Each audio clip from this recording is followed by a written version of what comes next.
علماء لکھتے ہیں گھٹنے سے لے کے ناف تک مرد کا جسم ہر حال میں ڈھکنا فرض ہے، اور خاتون کا پورا جسم سوائے ہتھیلیوں کے ضرورت کے لیے، راستہ دیکھنے کے لیے آنکھیں، اور چلنے کے لیے ٹخنوں سے نیچے پاؤں، الا وجہہا ویدیہا وکفیہا، ہدایہ میں لکھا ہوا ہے۔ یہ اجانب کو دکھانے کے لیے نہیں، یہ ضرورت انسانیہ کے لیے۔ انہ یراکم هو وقبیلہ من حیث لا ترونہم، بے شک یہ شیطان دیکھ رہا ہے تم کو، وہ اور اس کی باڈی گارڈ قبیل، قبیلہ اے جیلہ، اس کا لشکر،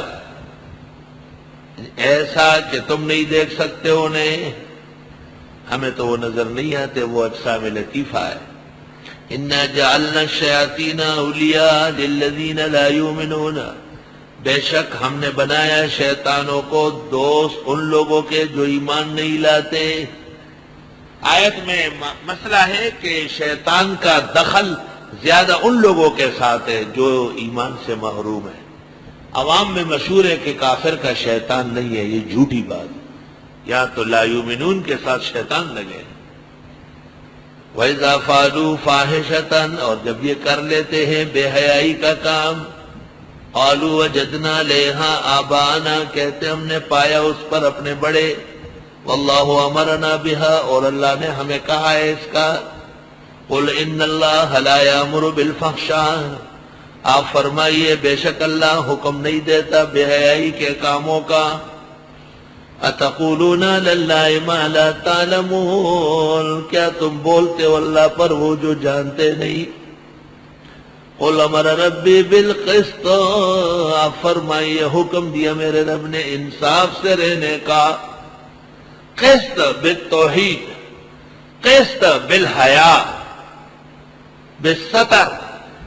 کیسے کہتے ہو کہ اللہ نے ہمیں ننگا ہونے کا کہا ہے؟ وَأَقِيمُوا وُجُوهَكُمْ عِنْدَ كُلِّ مَسْجِدٍ، اور سیدھا رکھو چہرے ہر نماز کے وقت۔ ظرف بول کر مظروف مراد ہے، مسجد ظرف ہے اور نماز مظروف ہے، ظرف بول کر مظروف مراد ہے۔ علماء نے آیت سے استدلال کیا کہ سمت کعبہ معلوم ہونا ضروری ہے بوقت صلاۃ۔ بعض لوگ ریل گاڑی میں یا ہوائی جہاز میں سیٹ پر بیٹھ کر قیام کیے بغیر نماز پڑھ لے، غلط، پھر پڑھی جائے گی۔ سمت بھی ضروری ہے معلوم کرنا، قیام بھی فرض ہے۔ عجم میں عجمی تحری سے سمت کعبہ متعین ہے، یہی کافی ہے۔ عجم میں آپ جو منہ کرتے ہیں قبلے کی طرف، یہ کس دلیل سے ہے کہ یہ قبلہ ہے؟ کیسے معلوم ہوا ہے؟ اس کا قاعدہ بتا رہا ہوں۔ عجم کے اندر سمت کعبہ کی تعین تحری اسلام سے ہے، کافی۔ اور تفصیل کے لیے مقرزی کی کتاب الخطط والآثار، امام مقرزی کی کتاب الخطط والآثار، اور بنوری کی کتاب بغیت العریب فی معرفت القبلۃ والمحارib،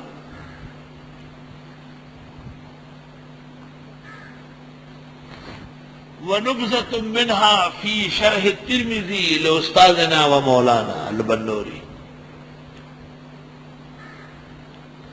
سیدھا رکھو چہرے مسجد میں، بہتر ہے کہ مسجد میں قبلہ رخ بیٹھے ہو، کوئی عذر نہ ہو تو قبلہ رخ ہو۔ وَأَقِيمُوا وُجُوهَكُمْ عِنْدَ كُلِّ مَسْجِدٍ، ہمیشہ عبادت یکسوئی کے ساتھ ہونا چاہیے۔ اقامت الوجہ کے معنی یکسوئی۔ عند کل مسجد، مسجد میں نظریہ اور عقیدہ صاف ستھرا ہو۔ مسجد کے فضل اور شرف کی بھی دلیل ہے۔ وَادْعُوهُ، صرف اللہ کو پکارو، مخلصین لہ الدین، جس طرح خالص ہو اس کے لیے عقیدے میں، کما بدأکم تعودون، جیسے پہلے پیدا کیا لوٹو گے دوبارہ۔ پیدا ہوں گے۔ فریقاً ہدا، ایک جماعت ہدایت یافتہ ہے مسلمان، وفریقاً حق علیہم الضلالہ، اور ایک جماعت پر ٹھک گئی ہے گمراہی، ثابت ہو گئی گمراہی۔ انہم اتخذوا الشیاطین اولیاء من دون اللہ، انہوں نے بنایا شیطانوں کو دوست اللہ کے سوا، ویحسبون انہم مہتدون، اور گمان کرتے ہیں کہ یہ پھر بھی ہدایت یافتہ ہے۔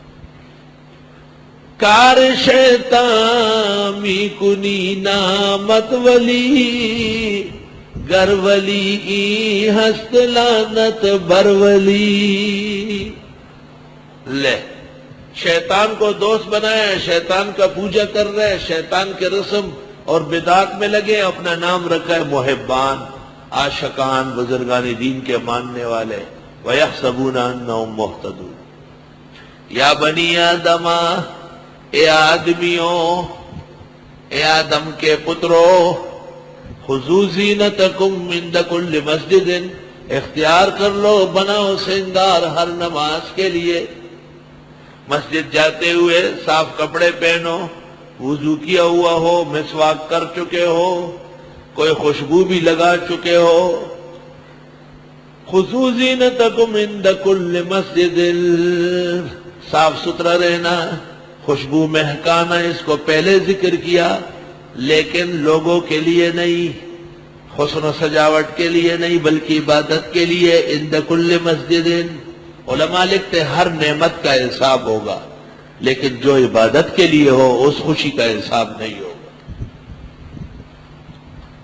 جب نئے کپڑے پہن لیے آپ نے، نیا جوتا خرید لیا اور نئی پگڑی باندھی، نئی ٹوپی سر پہ رکھی، تو بہتر ہے کہ 2 رکعت بھی پڑھ لے، 2 رکعت بھی پڑھ لے، تاکہ معاف ہو جائے اس کا مواخذہ، معاف ہو جائے اس کی جزا۔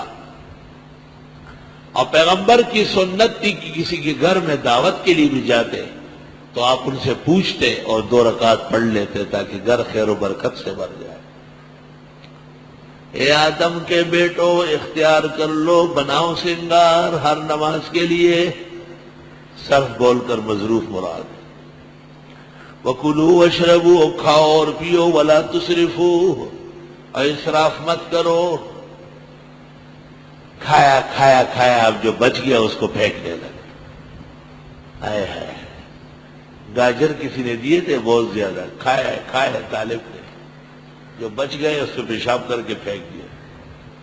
شام کو اسی راستے سے آ رہا تھا، بھوک لگی تھی، ہر گاجر کو اٹھایا کہ اس پر تھوڑا کیا تھا ٹاک، اور گاجر کو اٹھایا، دیوان امام متعلق نے کہا ٹاک، اٹولے ہو پڑے، پتے ڈول لگے گا۔ وَكُلُوا وَاشْرَبُوا وَلَا تُسْرِفُوا،